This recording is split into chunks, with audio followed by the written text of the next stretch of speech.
Olá, sou o Vítor Ribeiro, bem-vindos ao podcast Future Proof Talks. Hoje vamos falar sobre finanças públicas portuguesas a partir do século XIX, nomeadamente entre o período 1891, com a bancarrota, até 1929, antes do aparecimento do Estado Novo. Quem não conhece o passado está condenado a repeti-lo. Por isso, esta sequência de análise da nossa história económica e financeira tem o intuito de nos preparar melhor para o futuro. Os paralelismos destes momentos da nossa história com o presente são evidentes e vamos falar sobre isso durante o episódio de hoje. Este episódio está a ser gravado na Coimbra Business School e comigo estão Henrique Amaral Dias e José Carlos Tomás.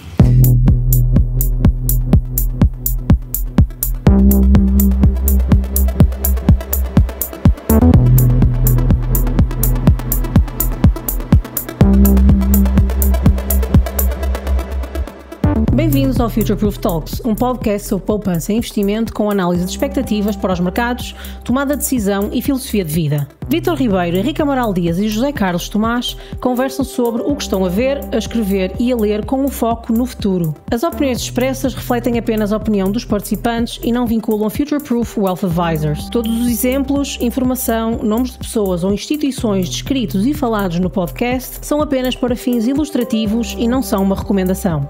O Future Proof Talks não é nem pretende ser um substituto do aconselhamento personalizado. Começo por pedir o enquadramento deste período, digamos, não queria dizer negro, mas algo conturbado. Que foram 40 anos após aquele episódio que nós também já gravamos, que foi a Salamancada, e que até faz sentido haver aqui uma sequência, porque de facto tínhamos prometido isso, falámos sobre a Primeira República, sobre os condicionalismos, sobre tudo o que aconteceu após aquele escândalo da Salamancada. José Carlos, passo-te a palavra. Nós tínhamos prometido, ou ele mais ou menos eu tinha prometido, que iria explicar, enfim, no episódio da Salamancada explicámos como é que chegámos à bancarrota, não é? Essencialmente a fazer investimentos pouco reprodutivos que depois não geraram os meios financeiros para pagar os impostos, os empréstimos que foram contraídos, e depois chegámos àquele período da primeira suspensão da convertibilidade da moeda portuguesa em ouro, a suspensão dos câmbios externos em 1821 e depois a declaração mesmo da bancarrota em 1892.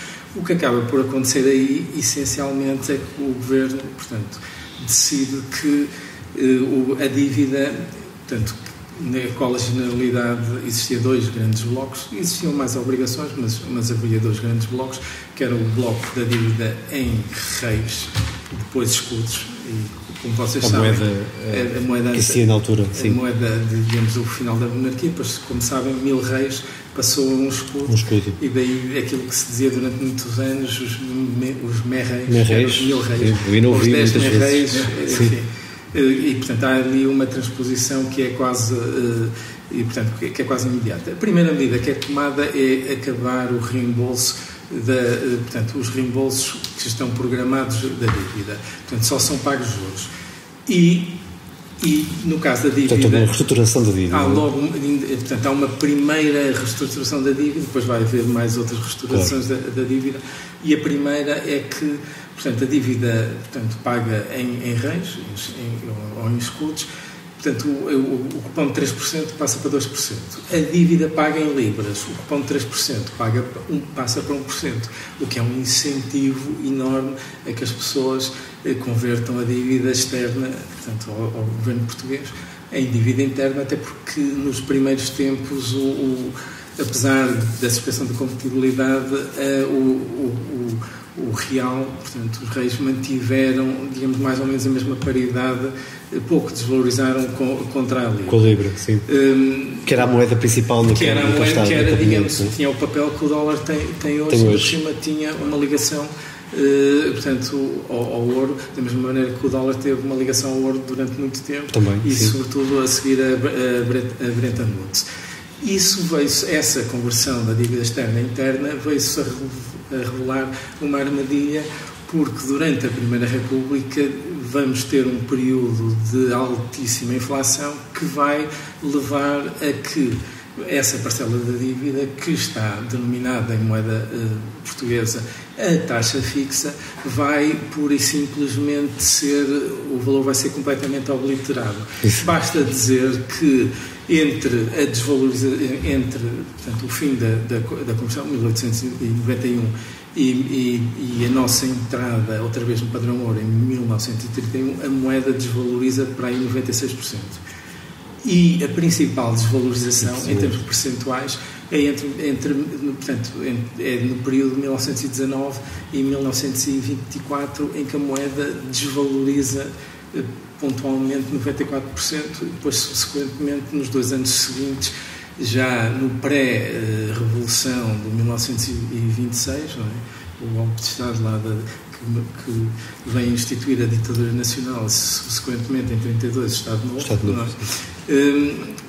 Há portanto, 25 e 26 há uma valorização do escudo de quase 40%, o que, como é evidente, para uma economia portanto, habituada a altíssimas taxas de inflação e com uma competitividade da indústria baseada nisso, é, digamos, a gota d'água, digamos, na situação política. O que nós tivemos ao longo, portanto, enfim, fazendo um bocadinho de história, em 1891 uma libra valia 4.500 réis. Os 10.000 réis tinham 16,25 gramas de ouro puro e a libra, portanto, e uma libra tinha 7,3 gramas de ouro, daí, digamos, a tal equivalência. A verdade é que ao longo de toda a Primeira República chega-se a atingir o paroxismo em 1924, onde a libra chega a valer, portanto, passa de 4,5, não é? 4.500 réis, 4 escudos e meio, para 151. Sim. Depois, quando nós voltamos a entrar por um período curtíssimo, nem chega a 3 meses, portanto, nós conseguimos outra vez entrar no padrão ouro, a 110 euros contra a libra. De euros não, escudos. De escudos contra a libra, exato, era bom, contra a libra. Depois a própria libra abandona o padrão ouro e é o fim da libra como a moeda de referência que já vinha desde os finais do século XVII, portanto 1690. Os tais ciclos de 250 anos que o Ray Dalio fala. Exatamente, e é a partir desse momento que se dá a exceção do dólar. O que é que nós tivemos portanto, nós tivemos diversos períodos, portanto, tivemos o primeiro período da monarquia constitucional, do final da monarquia constitucional, em que, essencialmente, houve uma pequeníssima desvalorização da moeda relativamente, portanto, mesmo depois de abandonar a convertibilidade. Portanto, na implantação da República, o real tinha perdido 8% contra a libra, ou seja, o valor era mais ou menos o mesmo. No entretanto, tinha acontecido, para além desta conversão que nós falamos, desta restauração que falamos da dívida, tinha havido um convênio ao fim de 10 anos, não é? Portanto, temos a bancarrota em 1892 e voltamos a ter, e temos o convênio com os credores externos em 1902, ou seja, passados 10 anos, onde se dá uma reconversão da dívida em que os credores externos, que em muitos casos eram portugueses, os principais credores externos, os principais detentores das obrigações do Estado português em libras eram portugueses, mas perdem 38%. Inicialmente iam perder 50%, depois há uma benesse. Ou seja, há um haircut de 38%. Exatamente, era a palavra que me estava a escapar, o haircut de 38%, o que permite, digamos, também, e depois ali planos de reembolso em prazos compridíssimos. Havia, portanto, houve lá títulos que já não eram consolidados, mas que eram reembolsados em 100 anos, e eu lembro de um que acabou reembolsado em 2001, portanto, que é quase do nosso tempo. É do nosso tempo. Foi 35 milhões de libras desse. Sim. Que 35 milhões de libras que na altura eram capazes de ser para aí 15% do PIB, mas na altura, quando foram reembolsados, depois já não eram nada. Não é? Claro. E o que é que acontece? O que acontece é que, portanto, chegamos ao início da República com praticamente com uma situação equilibrada e espantosamente. Os primeiros anos da República, com o Afonso Costa, são períodos de grande, portanto, responsabilidade financeira. Aliás, esse político, enfim, que é conhecido por, supostamente, um radical, ganhou a alcunha de o racha sindicalistas, que vocês podem conter, o que de si dá, digamos, uma ideia clara de quão receptivo ele estaria às reivindicações da classe laboriosa, não é? Sim. O que se passa subsequentemente é que Portugal decide, em 1900, instala-se a Guerra Mundial entre 14 e 18 e Portugal decide participar na guerra em 1916. E então é nessas alturas que as finanças públicas ficam fora de controle. Ficam fora de controle. Para os padrões atuais, nem sequer foram déficits muito grandes. Portanto, os déficits máximos foi que até, digamos, era uma produção minha das contas, dos livros da Eugénia Mata e do Valério, que tenta reconciliar o facto de os orçamentos portanto, abrangerem 2 anos de calendário, portanto, se prolongarem-se por meio ano e depois o ano a seguir, e os PIBs não serem PIBs anuais, mas esses déficits, segundo, enfim, as contas, que não têm o rigor científico que teriam se fossem feitos pelos autores, não passaram de 6% do PIB. Ou seja, aqui uma série é assim. Nem é nada de especial, mas nós temos de compaginar isto com 2 coisas. Primeiro, as receitas do Estado não eram 40% do PIB como são agora, claro, que até já chegaram a 50%, eram para aí 10%, com sorte. Mesmo no tempo, enfim, não é apologia de nada, mas no tempo do fim do Estado Novo, em 1974, com uma guerra colonial em não sei quantas frentes, e metade do orçamento era para a defesa, o orçamento era 20% do PIB. Portanto, nessa altura era 10% ou menos. E, portanto, o Estado tinha poucas receitas fiscais. Portanto, uma dívida, um déficit de 6% é, digamos, 6% do PIB. Em 10%, estão a ver, é um déficit de 60%, portanto, o Estado tinha 10% de despesa e só conseguia 4% do PIB de receita, portanto, o resto tinha devido de algum lado. Mas, como vocês viram, as nossas fontes de financiamento estavam cortadas. Claro. Por outras palavras, os empréstimos externos praticamente acabaram. Na prática houve um pequeno montante marginal ligado ao negócio, portanto ao contrato dos tabacos, mas basicamente não há financiamento externo. E é evidente que a partir do momento em que se instalam taxas de inflação como as que nós vamos ver, ninguém, sob perfeito juízo, ia emprestar dinheiro a taxa fixa ao governo português, seja lá que taxa for, muito menos às taxas que... Isso é importante, esse ponto. Mas porquê? Porque por causa da situação da desvalorização, como é óbvio. Porque é isso que vai justificar, e daí o paralelismo que nós já falamos com a República de Weimar, que vai justificar uma redução enorme, neste período de enorme instabilidade e de grandes altercações políticas, vai mesmo assim ser caracterizado por uma redução da dívida do Estado, da dívida pública em percentagem do PIB. Mas isso é conseguido através da expropriação pela inflação das pessoas. Sim. Quer, digamos, das pessoas que têm os títulos, quer, digamos, de quem paga o imposto da inflação, que são as classes, enfim, que têm mais dificuldades. Sim. E se quiseres aqui, se calhar, que o Henrique também juntasse aqui à opinião, achas que isto tem paralelismos com a atualidade? Ou seja, a inflação aqui surge como quase que uma força cobradora, não é? De incentivo à diminuição e, como o José Carlos disse, de incinerar a dívida. Quase que foi imposta. Ajuda, não é? Sim, muito. Se bem que não podemos comparar as taxas de inflação registadas no período que o José Carlos estava a referir àquelas que atualmente verificamos.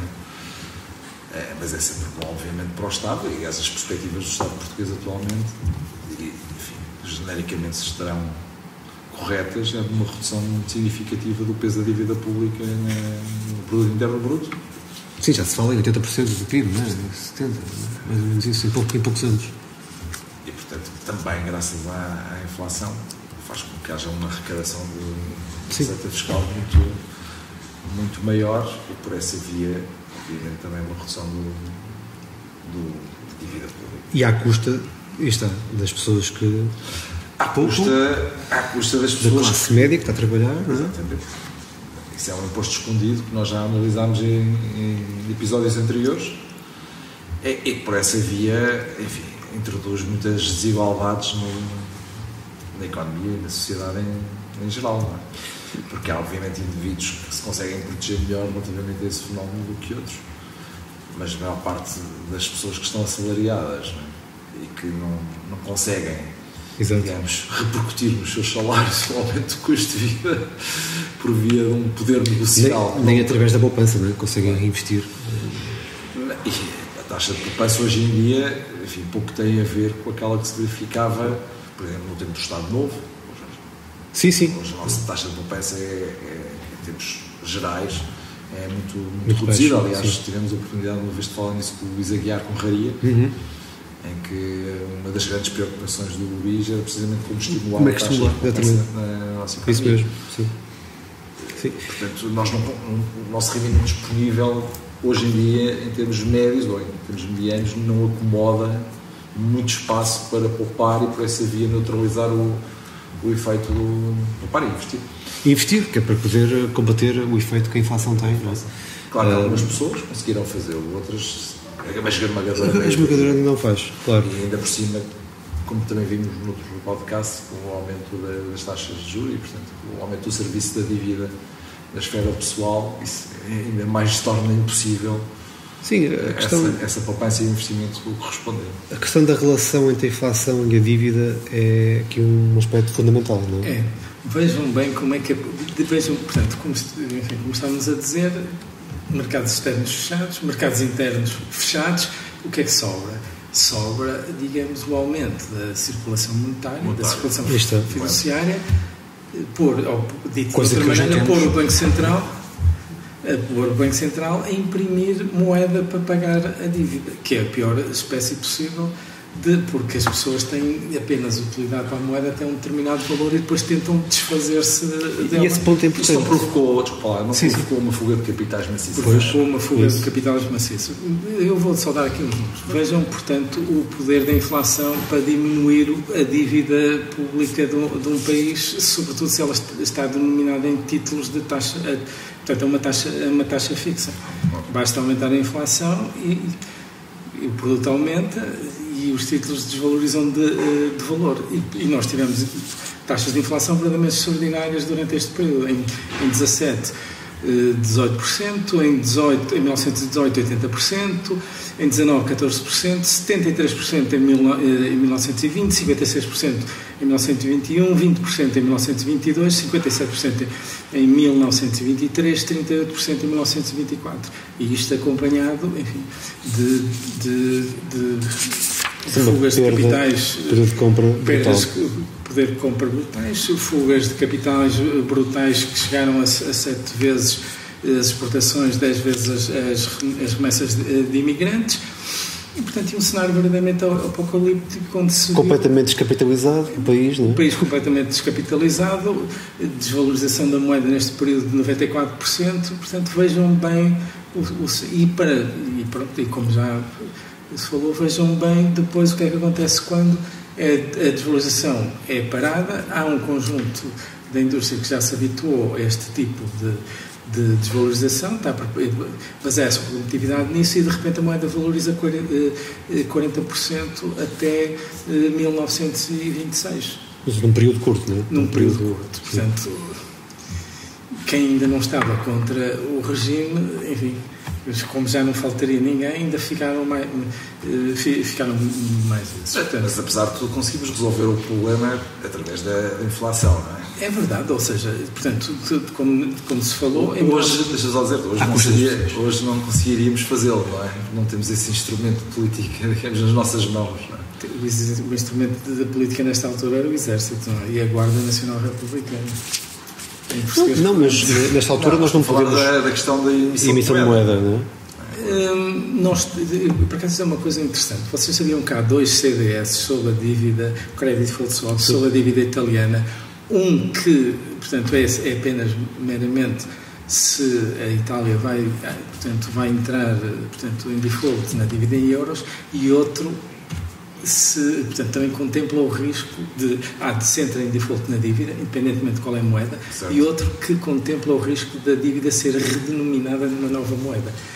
Por outras palavras, nós podemos sempre mudar de moeda, e vocês sabem... Claro, e ao longo da história isso aconteceu dezenas de vezes. Vocês sabem a minha opinião, que vai no sentido de um dia, quando houver o verdadeiro problema da Europa não é a Itália, é a França, e quando houver e agora, todos estes tumultos... Sim, as convulsões sociais. As convulsões sociais e as finanças públicas. Isso é engraçado porque... Engraçado? Não tem piada nenhuma, mas... na altura, e esses paralelismos dessa Primeira República e desse período com a atualidade fez-me lembrar o que aconteceu no pós-crise financeira, a crise da dívida, né, dos países do euro, países do Sul, né, em que naquela altura, eu lembro-me bem, 2011, 2012, 2013, em que muitos investidores procuraram tirar capitais de Portugal.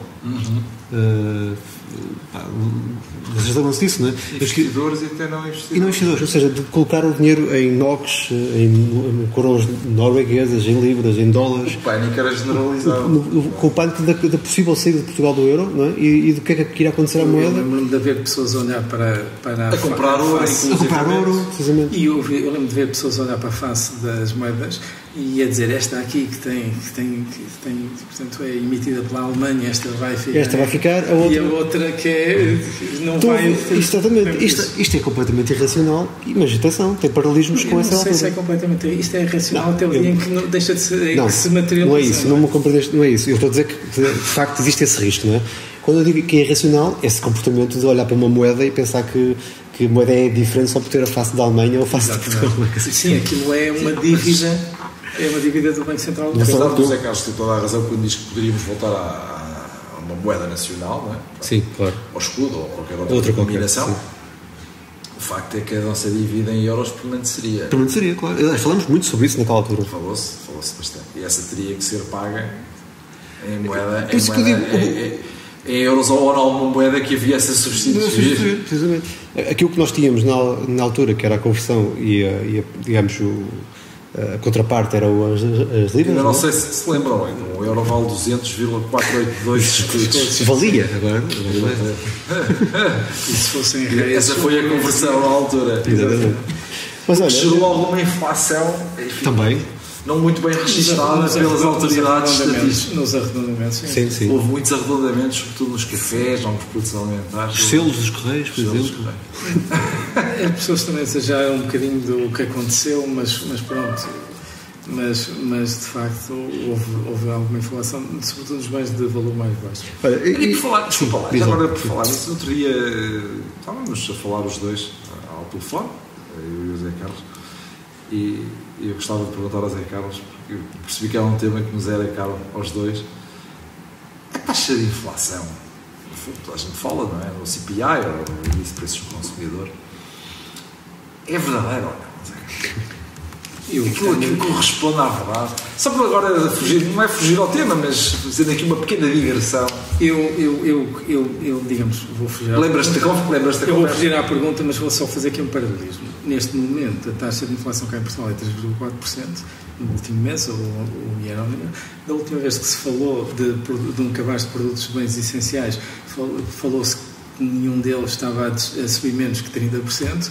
E durante a revolta da batata, em 1917, em que supostamente o índice de custo de vida do boletim da Previdência Geral deu 18%, eu tenho aqui, portanto, o preço do trigo subiu de 73%, milho 54%, o arroz 63%, o feijão 27%, a batata 20% e o pão, que é a base da alimentação popular, subiu 60%.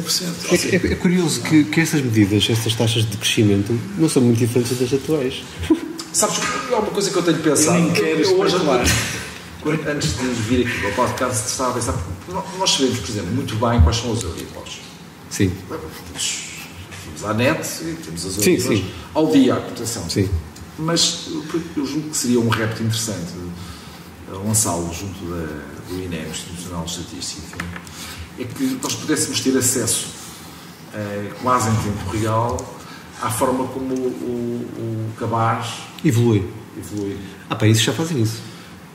Porque eu tenho imensa curiosidade em saber como é que isso é calculado ao momento, não é? Quais são os bens que entram, quais são os preços a que estão a ser recolhidos, como é que eles são recolhidos, etc.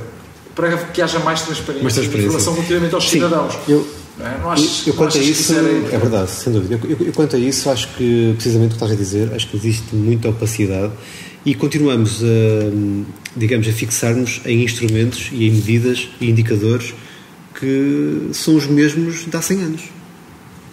Não evoluiu, quer dizer, a economia evoluiu muito, o nosso nível de vida evoluiu muito e os indicadores continuam a ser os mesmos. Por isso concordo, claramente, temos que procurar novos indicadores. Não é? E acho que a transparência teria que aumentar. Não é? É importante. Eu falo isto até às vezes em termos meramente empíricos, não quero estar aqui a informar de um sofisma, não é? De confundir a experiência pessoal com a realidade, mas tenho uma característica enquanto consumidor, que é compro basicamente sempre as mesmas coisas e, portanto, para os preços. Sabes a variação? Sei, por exemplo, que o abacate antes da inflação era 4,49€, por exemplo. Os ovos, o esparguete, por exemplo, era a 0,99€. Hoje nós não encontramos esses preços, infelizmente. E, portanto, eu penso que é possível ao INE, ao Instituto Nacional de Estatística, começar a divulgar os itens que entram no cálculo do índice de preços do consumidor e mês a mês atualizar, sim, de forma a tornar transparente essa informação, porque existem alguns economistas, alguns colegas nossos, que julgam que há aqui um certo desfazamento entre não estou a falar de Portugal e do Instituto Nacional de Estatística em particular, estou a falar até de outras geografias, entre a verdadeira, entre aspas, inflação e aquilo que é refletido no índice. Isso era um tema que merecia por si só um podcast. O que acontece é que as pessoas fazem substituição de bens naquilo que compram, e se o cabaz não está atualizado para o que as pessoas estão a comprar, tem sérios riscos de entrar um bem que ninguém compra, mas que não está a subir de preço e influencia o cálculo da inflação. Mas eu acho que isso merecia... Eu se tivesse tempo com o Instituto Nacional de Estatística, gostava que eles me explicassem como é que eles calculam o índice de preços da habitação. Para perceber, digamos, como é que isto desculpa lá, eu estava a ler o teu pensamento e tu a ler o meu, porque estava precisamente como é que eles calculam isso. Não é? Porque, basicamente, nós notamos que, portanto, as pessoas não têm poder de compra para irem para além de valores de imóveis que podiam ir há uns tempos atrás e até se calhar menos. E, portanto, elas estão a comprar imóveis por aquele preço, mas mais pequenos. Portanto, é um caso de reduflação. E como é que isso entra?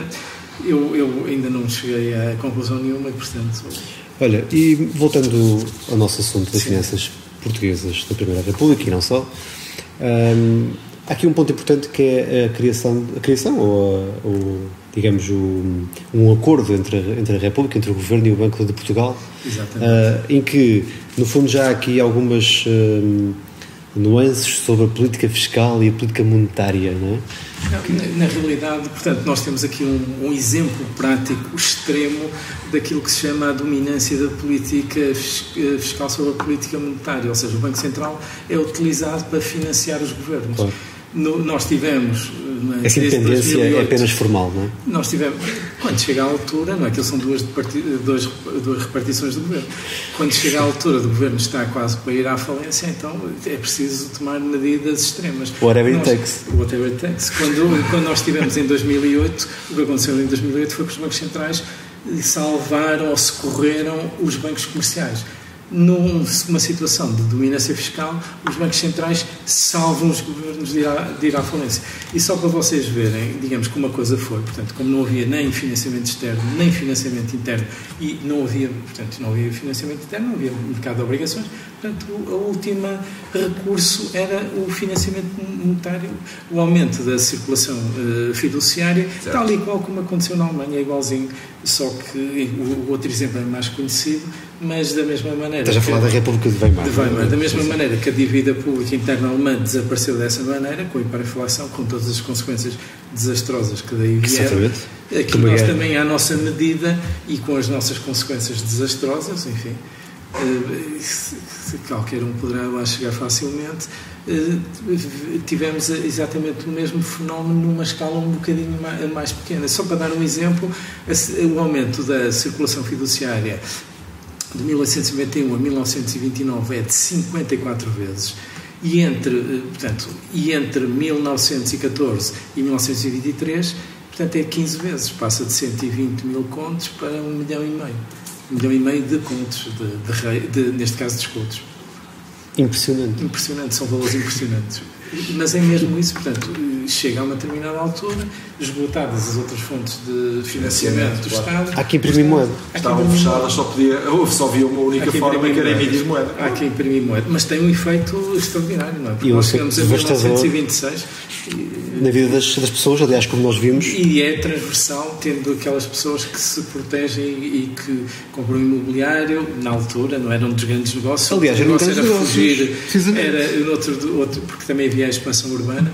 Outro negócio era o assambarcamento, até beneficiando um bocadinho daquela questão da ilusão monetária que eu comprei a custo histórico, quando devia estar a calcular os meus lucros a custo corrente, não é? Exato. Eu posso dar um exemplo, que é, eu tenho um negócio de vender chicletes. E compro as chicletes, enfim, numa Alibaba a 1.000 euros, se assim se pode dizer, e vendo-as a 1.100. O meu lucro é 100. E no ano a seguir há uma inflação de 10%. E eu, basicamente, qual é o meu lucro a custo histórico? É 100, mas o meu lucro a custo corrente é 0. O negócio não liberta dinheiro. E se aquilo se for uma inflação transitória, não é? E, portanto, basta subir 10% o preço das chicletes, agora não é 1.100, é 1.200. Mas se eu tiver, portanto, um processo inflacionista, no fim do ano tenho exatamente o mesmo problema. O negócio tem outra vez 100 de lucro e dá-me 0. Por outras palavras, chego ali e digo assim, ok, já percebi, o que eu tenho de fazer é aumentar os preços em 20%. Ou seja, ainda vamos alimentar mais. Ou seja, o processo inflacionista é uma coisa diferente de uma subida de preços. Claramente, digo isso muitas vezes. E por isso é que agora se fala muito desta história que os bancos centrais não tiveram nada a ver com a inflação. O problema é das margens de lucros das empresas, mas as margens de lucros das empresas contabilizadas a custos históricos. Claro. Contabilizar a custos correntes. Claro. Isso é muito importante. O panorama seria completamente diferente, penso eu, mas não fiz contas nenhuma. Não, claro, mas é muito importante, porque isso aí demonstra não só quase que um desrespeito pelas pessoas. Tipo, eles não vão entender o que é que estamos aqui a dizer e, portanto, vamos dizer essa história. Por isso este exemplo simples de um negócio de chicletes, se tivesse de comprar chicletes no Alibaba e vender aos meus coleguinhas da escola. Portanto, a política fiscal está aqui para salvar a política monetária, a política monetária para salvar a política fiscal? Não, o Banco Central é que salva toda a gente. Primeiro os bancos comerciais e depois o próprio Estado. O Banco Central é uma repartição do governo. A moeda é a moeda do governo e só pontualmente, porque se entendeu que isso era benéfico, ter um Banco Central que conduz a política monetária, quando consegue fazer isso, independentemente da política fiscal. Por exemplo, em Inglaterra, há não muito tempo, em 85, o Banco Central, o Banco de Inglaterra recebia ordens do Ministro das Finanças, ponha a taxa de juros a não sei quantos. Era nessa base. Sim, a Turquia está a fazer isso agora. Agora também se fala muito na questão de se os bancos centrais são verdadeiramente independentes. Sim, ou não. É isso. Essa questão é importante. Já terão sido mais. Já terão sido mais. Quando nós vimos estes casos de finanças públicas em Portugal, conseguimos transportar para os nossos dias, não é? E aquilo que fomos lendo, aquilo que até o teu trabalho e que tu foste dizendo aqui, de facto os paralelismos são evidentes, não é? E a forma como se vai incinerar a dívida, não é? Como se vai limpar a dívida. Dizer é que isto não tem, digamos, nenhuma reflexão qualitativa sobre a Primeira República. Exatamente, não tem nada a ver com isso. Isto é um podcast de finanças e de investimentos. E isto é para as pessoas reconhecerem o que é que pode acontecer, porque este género de fenómenos prolonga-se, portanto, tem lugar em 2 vidas ativas de uma pessoa normal, não é? Portanto, sim, são gerações. São 2 gerações e, portanto, uma pessoa tem de ter a noção de onde está para poder reconhecer como é que vai atuar. Porque a coisa mais complicada, portanto, a maneira que o particular funciona é amanhã vai ser igual a ontem. E tem uma grande dificuldade de interpretar os pontos de inflexão.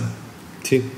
E a única maneira é a gente olhar para trás, ver na história o que é que aconteceu e tentar perceber se não está outra vez a acontecer a mesma coisa que a gente viu atrás.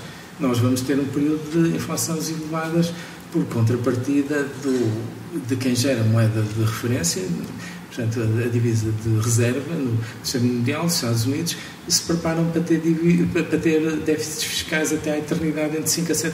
Sim, exatamente. Que é, digamos, que é de onde o Trumponomics e o Bidenomics são iguaizinhos. E eu tenho o mesmo problema com os dois, que basicamente isto não é maneira de gerir a moeda. Não, claro, eu acho que talvez isso se explique pela idade dos dois. Eles já não vão cá estar daqui a 10 ou 15 anos. É quem vier a seguir que fez a bota. Não se esqueça. Isto era uma piada algo mórbida. Não, claro, não, mas também eu acho que no fundo, para tirando aqui o. Eles já não fazem propriamente parte das gerações futuras. Não, mas tirando aqui um bocadinho o sumo disso, é que de facto não está em causa aqui a visão política e ideológica, quase, não é? Isto é como tu dizes. É um manual de instruções para vocês reconhecerem como é que se investe e o que é que pode acontecer. E como é que uma pessoa. E até que ponto coisas perfeitamente inacreditáveis podem acontecer. Claro. E como é que influenciam depois o ambiente político. Enfim, sim. Vai ser muito mais fácil para as pessoas ler a história da Primeira República e perceber como é que algumas coisas puderam acontecer. Que são para terminarmos, sim, claro. A questão da Primeira Guerra Mundial, como é evidente, é um evento marcante durante a Primeira República.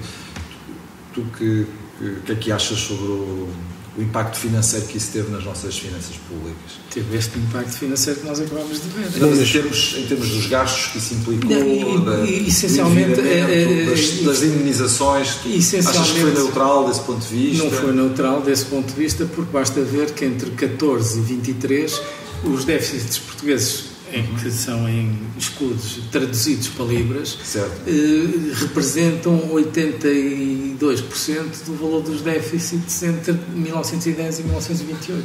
Portanto, é nesta fase, neste momento, que se concentram, digamos, os grandes gastos. Para déficits que, pelos padrões de hoje, até são muito moderados. Certo, mas só que a fiscalidade, portanto, a presença do Estado na economia era muito inferior. O Estado gastava 10% do PIB e tinha receitas entre 4% e 7% se tivesse sorte. Sim. E quando estava equilibrado, chegava aos 10 ou aos 8, ou lá quando fosse, o orçamento do ano. Por isso é que, de facto, nesta altura, só a inflação é que conseguia equilibrar situações desastrosas. Nós temos agora uma versão, só para acabar, uma versão soft disso, que é a chamada repressão fiscal, que é uma inflaçãozinha, mas depois temos, digamos, taxas de juros que são um bocadinho abaixo da inflaçãozinha, mas durante muitos anos foi o que aconteceu a seguir à Segunda Guerra Mundial, para permitir que os países se livrassem da dívida que foram acumulando. Sim, mais uma repressão. Mais uma repressão fiscal. Sim. Isto é interessante, está tudo ligado. Está tudo ligado. Ou melhor, repete-se. E nós, sem tendo conhecimento dessa história, tendemos mesmo a repetir-nos e cometer os mesmos erros. Eu acho que sim, porque nós agora estamos a fazer investimentos públicos. Quem vir o nosso podcast sobre a Salamancada vê como é que se chegou, portanto, a esta dívida, digamos, a esta dívida à bancarrota em 1892, e foi sobretudo por se fazer investimentos públicos não reprodutivos que não geraram as receitas para pagar os empréstimos. Continuamos a falar sobre isso. Mas uma coisa que eu reparei nesse período foi que muito do nosso endividamento externo foi sobretudo para gastos correntes, não é? Não foi apenas para... Estou a perguntar isto a ti, tu sabes, obviamente, muito mais deste tema do que eu. Nestes historiadores que tratam deste assunto, portanto, do século XIX, eu penso que isto foi... Eu cheguei a ver, digamos, essa repartição, e agora não queria, digamos, estar aqui a reproduzi-la sob pena de não dizer exatamente os valores. mas era para aí metade tinha sido para gastos correntes, uma parcela para pagar juros e só uma fração reduzida que foi mesmo para investimento. E ainda por cima, ou seja, o investimento surgia como pretexto para pedir o endividamento, depois era preciso pagar os juros e reembolsar o fazer o rolemã da coisa e ainda por cima fazer-se, enfim. E agora vamos pelo mesmo caminho com alguns investimentos que eu espero que um dia façamos um podcast sobre o assunto. Devemos chegar a este período. Muito bem. E assim fica concluído mais um episódio do Future Proof Talks, que teve a edição de Hélio Ribeiro e o apoio e colaboração da Coimbra Business School, que nos acolheu neste excelente ambiente. Obrigado, Henrique. José Carlos. Até a próxima.